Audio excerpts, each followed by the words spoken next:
Harp on Sports, the Bar, podcast, media, audio, and radio network. What do we have in store for you on this edition of The Bar?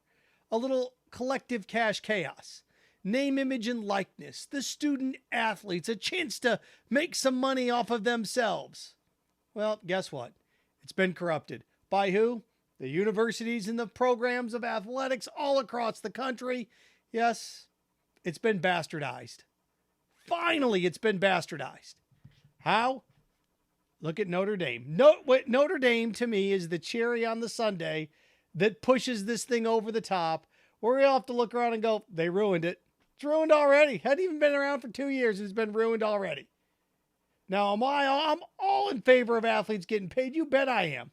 But how universities, football programs, school presidents, and athletic directors have already blown this thing up. They ruined it. They took something that was pure, or had the opportunity to be pure for the athletes, and have bastardized it. So we're going to look at that. Also, two great things that are taking place. At least a great thing on this forum from this perspective.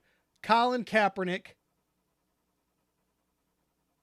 checking one box. What am I calling this? Cap's calling. Colin Kaepernick kind of figured out step one here, saying, I'm okay with being a backup for now. I'm okay with being a backup for now. I wish he'd have left the for now part out. But what Colin Kaepernick has done, he took a gigantic step in the last 24 hours, saying he's okay with being a backup. What his next three steps need to be. What his next three steps need to be. So we're going to look at that as well. Also, Baker Mayfield's still looking for a home, and three receivers look like they're going to hold out. I already had done this once before with Baker Mayfield to Detroit. I've got the way for the Lions to get, look, what they've done the last 30, 40 years hasn't worked. 40 years, last 60 years, it hasn't worked. Do something different. Do this. Lions lore can change today, and you don't have to give up either of your 2 first-round draft picks. There's a way to do this and make it work without giving up any first-round draft picks. So, not only Baker Mayfield, but one of these marquee receivers, the Lions can instantly change their franchise. So we're going to end with that. Remember, Harp on Sports, the Bar, podcast, media, audio, radio network, Twitter, Instagram, at Harp on Sports, podcast, Harp on Sports, available for you, 3 facets, Buzzsprout, Spotify, and Apple Podcast, Harp on Sports Facebook page, Harp on Sports, the YouTube channel, and of course, harponsports.com. All right. These collectives, whether it's Ohio State, whether it's Alabama, whether it's Texas A&M, whether it's Notre Dame, whether it's Florida, they have now become bastardized. They have been. What started off at first, right? The NCAA, the universities kind of pushed back on this one a little bit until they realized, hey, man, we can make money off of this, which they are. They're going to make money off of this. They are making money off of this. It's another recruiting tool for the rich, is what it's become. What was supposed to be, well, the athletes are going to go to this place and they can make money and they can sell their name, image, and likeness. Schools have looked around and said, how do we control this? How do we make this about us? And it's taken place. Brady Quinn and Notre Dame, to me, is the cherry on the sundae when it comes to this thing. It comes out that Notre Dame is going to put its players in charitable positions where they work for charities. They go and do this for this charity and they receive an amount of money. So let's say they're going to go work for the Red Cross. Let's say these athletes at Notre Dame, football players, are going to go work for the American Cancer Society. I'm just giving you examples, not necessarily they'd work for those. They're going to go, they're going to get paid, they're going to make money to work for these things. How on earth is how is this what N.I.L. was intended for? You tell me how this is what it was intended for. Hey, athletes, you control your own name. Think about where we are now with this. Athletes control their own name, image, and likeness, which sounds great.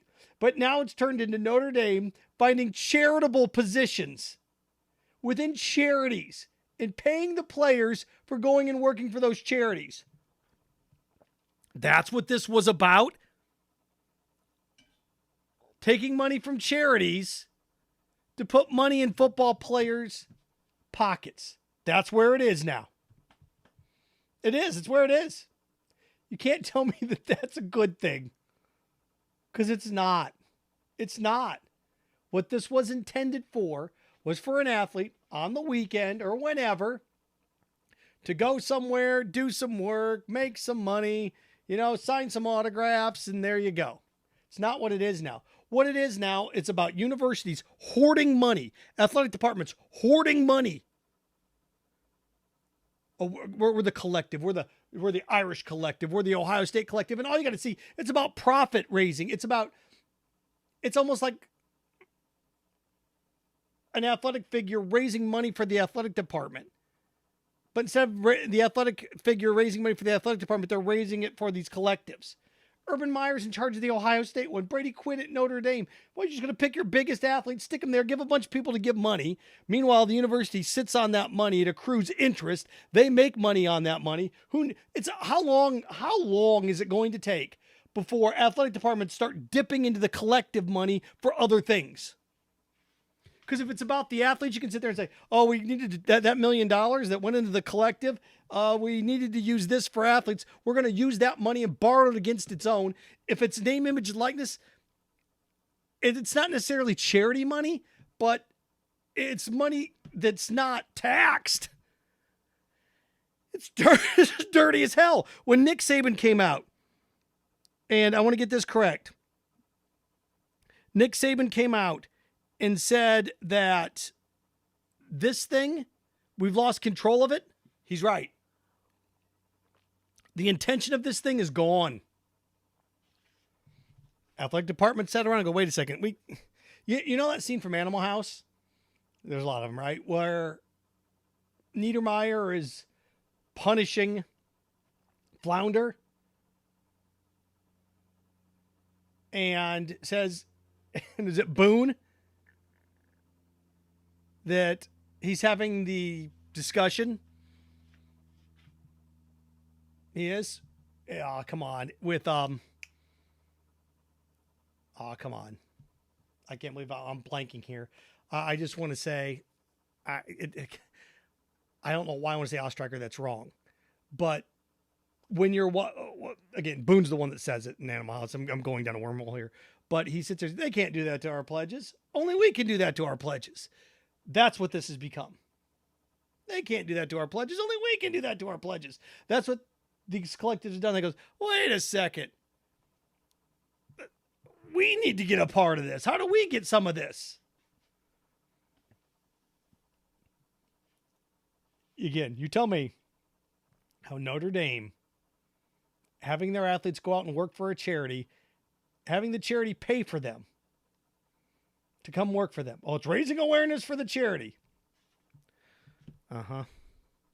Yes, because the American Red Cross and the American Cancer Society, what charity are they going to do work for that's not going to have money attached to it or not going to be known? Well, we didn't know what the American Red Cross was until Notre Dame wide receiver Ted Smith went and did some stuff for him. It's dirty.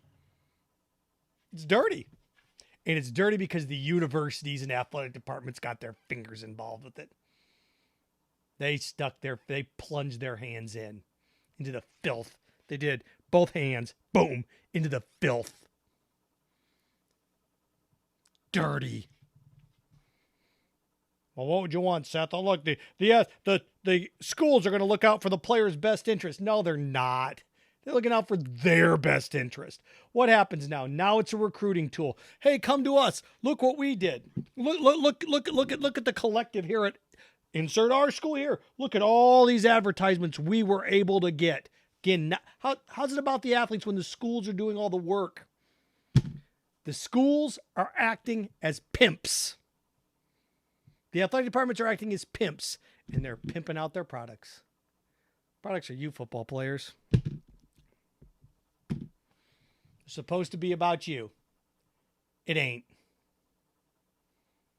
It ain't. It's about them. And when there's talk that Texas A&M used their collective to buy a player, of course they did. They may not get them cash, but hey, if I can get a $1 million donation from a booster and then take that $1 million from that booster, put it into the collective, it accrues interest, that I can actually pay the athlete with the interest that I make off that money. It's like, well, come here. As long as you come here, Booster A will continue to funnel money in. It's dirty. The athletes didn't have to go do the work for themselves. They didn't have to hire an agent to go do the work. The school did the work.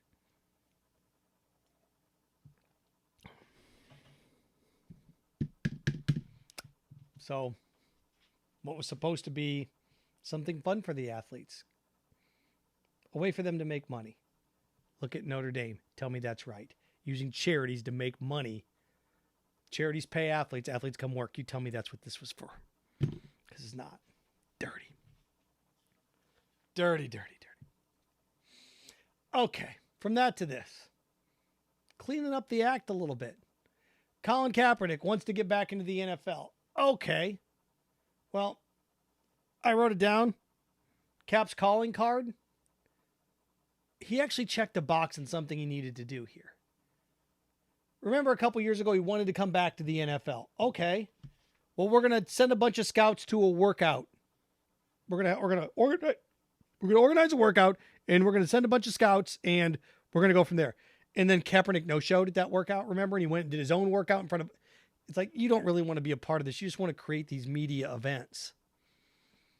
And then go to work for Baltimore. Baltimore wasn't interested, so his fiance called him, plantation owners? It's like, well, what on earth? The one team that was going to give you a shot, you're going to do this to him? Yikes. So through all of this, going to, and saying the right things now, because you have to say the right things before you do the right things. When you're in his shoes, especially, as he tries to engage NFL franchises that this is not just a publicity stunt, and it may not be. But the whole plantation owner Ravens thing, it hurts. It hurts going forward, and it hurts the trust value. Because why am I going to dip my toes in that water if it's scalding? I need to know this is legit. He came out today and said he's okay with being a backup. But he doesn't intend to stay there. He's going to prove that he can be a starter. I wish that second part wouldn't have been added. I'm okay with being a backup. I need to earn that starting spot. And if it takes me being a backup now, I'll do it. That's all you need to say. But I'm okay with being a backup, but I'm not going to be there for long. I'm going to prove that I'm a starter. Oh, okay. But we're going to find out quickly here with him. We are. But at least that was step one. Because remember then, he wanted at least $7 million a year to be a backup. Remember when he wanted to get back in the league, he wanted $7 million a year. It's like, well, you're not even on the league. You haven't been invited to a practice roster. The best thing that he can do now, okay, he said he's okay and he's willing to be a backup. Okay, the next thing to come out and say is, I just want an invite to OTAs. Somebody, look, just invite me to your OTAs. Don't talk about backup money, starting money. Don't talk about you just want to be fairly compensated. Don't bring up money. The best thing for Colin Kaepernick now to do is not bring up money. The best thing for him to do is hold a press conference in which he lays all this stuff out. The marketing team around Colin Kaepernick to get back into the NFL needs to start kicking into gear. And you need to start doing the right things, saying the right things. Again, you have to say the right things here in order to be able to do what you want to do. Kind of like interviewing at the combine or interviewing to become somebody's franchise quarterback. Could you imagine if you're coming in, and I'll pick a situation like the Pittsburgh Steelers, and you're one of these quarterbacks in the draft, they're thinking about drafting you, come out and say, well, I'm going to be better than Terry Bradshaw and Ben Roethlisberger. Those guys are chumps. I'm going to win like 8 Super Bowls. So you can't say things like that. You got to say the right things before you do the right things, right?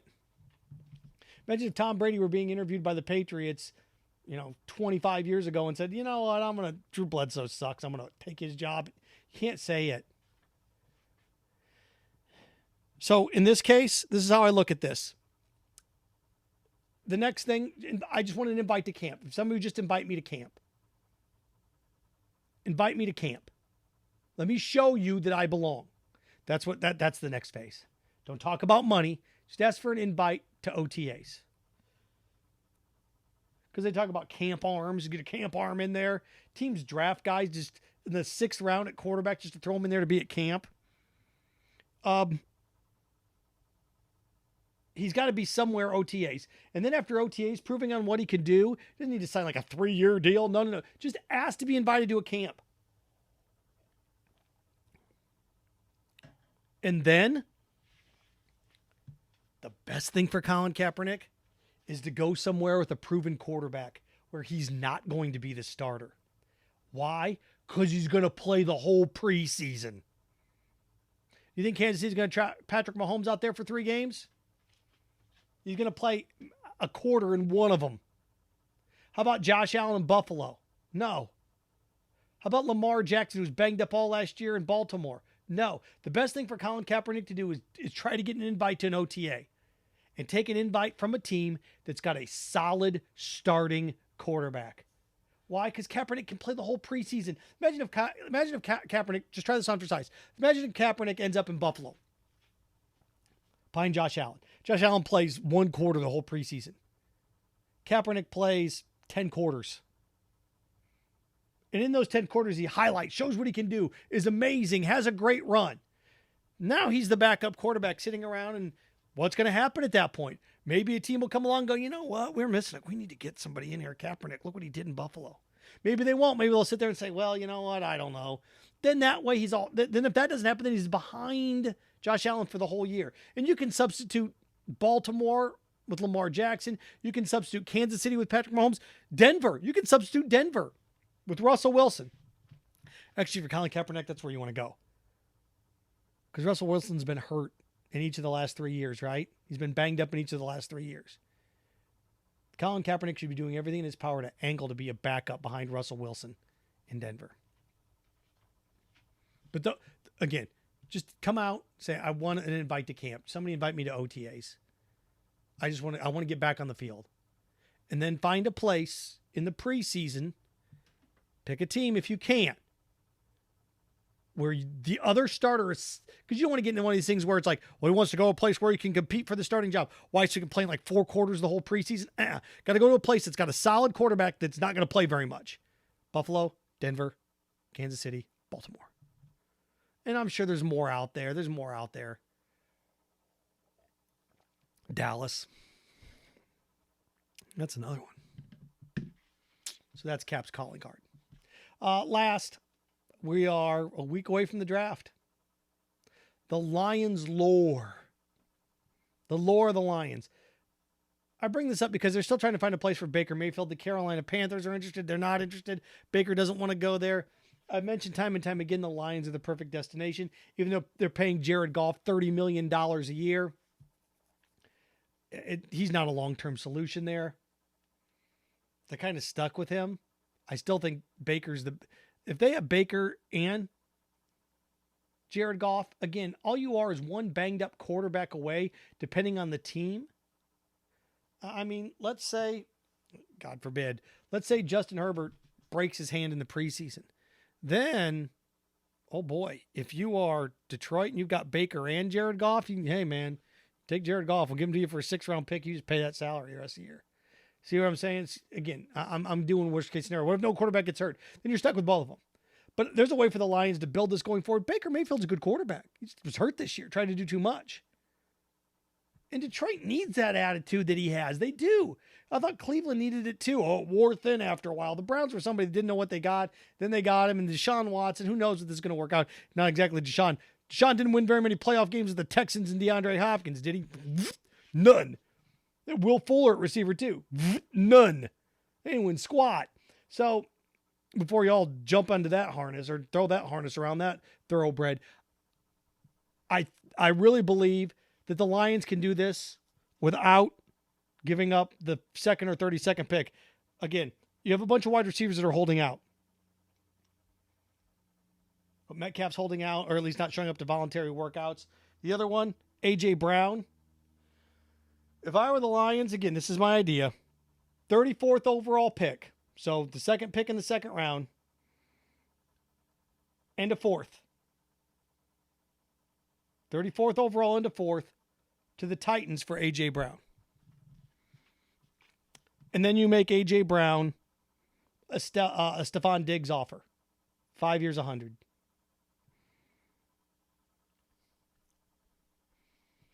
He's in the final year of his contract. He's only going to make what? What's he scheduled to make this year? $800,000, something like that. So if I sit on here's $100 million and spread it out over 5 years, Well, it would turn into a 6-year 110 area. 6 years one. You could actually make it 6/120 if you really wanted to. If you really wanted to go down that path. Now I've got myself an 1,000 yard, 11 touchdown guy. If I were to try to do that, I'd off the 34th overall pick and a 4th rounder. Now what? I still have the 2nd and 32nd pick. Now I can trade from 2 out. Well, if somebody doesn't want to come there, somebody's going to want that 32nd pick.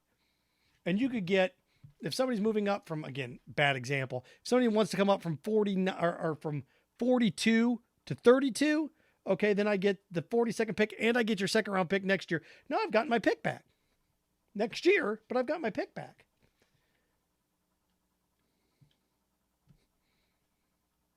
And again, that's the first thing you need to make. And then the second thing you need to make is, and I brought this up again, and where they are, they're caught.